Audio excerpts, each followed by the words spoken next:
Yun mga boss, nandito tayo sa LTO La Luma. Paparehistro tayo ng motor. Check natin kung magkano na rehistro ngayon 2026. Dito ako lagi nagpaparehistro ng motor kasi dito wala masyadong tao palagi. Dito mabilis ang proseso dito sa LTO La Luma. Dito lang yan sa may kabaan ng GR Araneta. Pag binaybay nyo itong GR Araneta, galing kayo ng Quezon Hub, nasa left side. Tapos dito maluwag dito lagi, tsaka mabilis ang proseso dito, kaya dito ako lagi nagpapa rehistro, nagpapa-renew. Sobrang bilis dito. Dito pala yan, yung emission test nila nandiyan. Pagdating mo dito, kunin agad yung papel mo, tapos pasa na agad dun sa may opisina nila dun. Tapos emission test na yun, nandun yung insurance nila. Kung wala pa kayong insurance, meron doon. Titingnan natin mamaya kung magkano na insurance.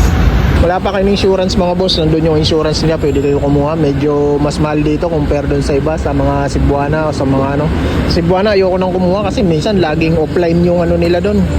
Pupunta ka nga, boss, pagpunta mo naman wala naman, offline. Minsan nandun naman yung opisina nila. Wala masyadong tao dito mga boss kaya dito masarap kahit doon sa may mga sasakyan, may mga kotse kayo, may mga car kayo, gusto nyo mag-renew, mga truck, dito mabilis dito ang proseso. Hindi masyadong crowded dito unlike sa mga ibang LTO. Sobrang daming mga tao dito. Ang bilis ng proseso dito mga boss. Dito, tingnan natin doon kung magkano na yung rehistro. Ayan yung emission test nila dito ginagawa. Ayan. Ang emission test kayo dito yung ginagawa. Ito yung emission test nila.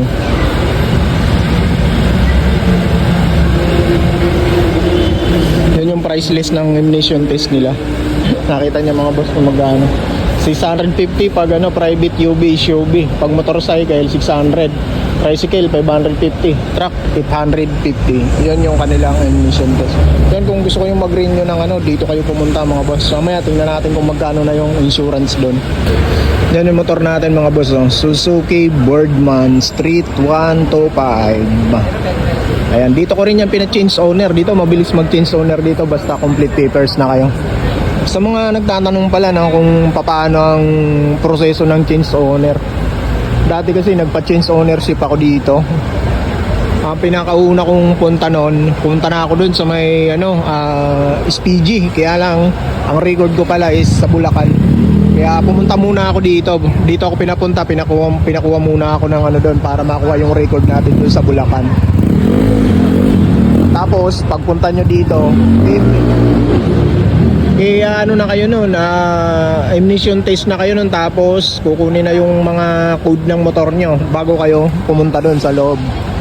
Ayan, tapos pagka punta nyo dun sa opisina sa loob, tapos na yung proseso nyo dun, pag mag-aantay ka ng mga 3 days nun, tapos iti-text na lang kayo, kukunin yung number nyo, iti-text na lang kung nandyan na yung record ng registro nyo galing dun sa ibang province ng LTO. Tapos saka kayo pupunta sa SPG. Pagdating naman sa SPG, mura lang naman bayad sa SPG.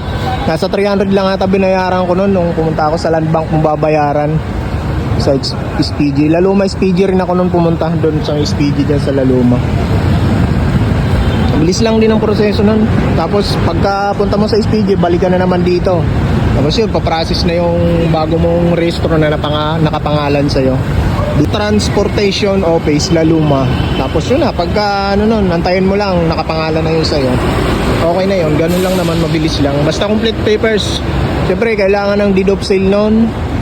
Tapos yung ID nung pinagbilihan mo ng motor, kailangan may signature, 2 or 3. Tsaka kailangan hindi mga expired yung ID ng pinagbilihan mo ng motor.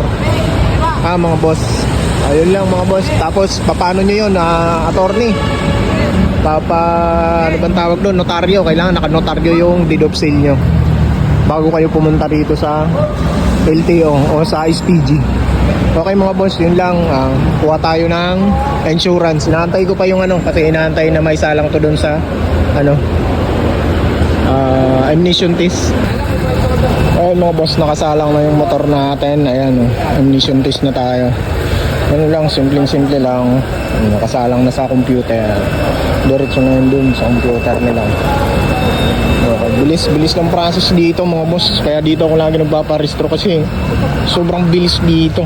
Dati nga, ilang minutes lang ako naglakad na dito, rehistro. Sobrang bilis. Wala masyadong tao dito mga boss.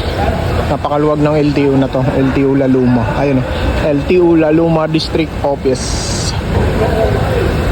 Ayan. Yung motor natin nakasalang na.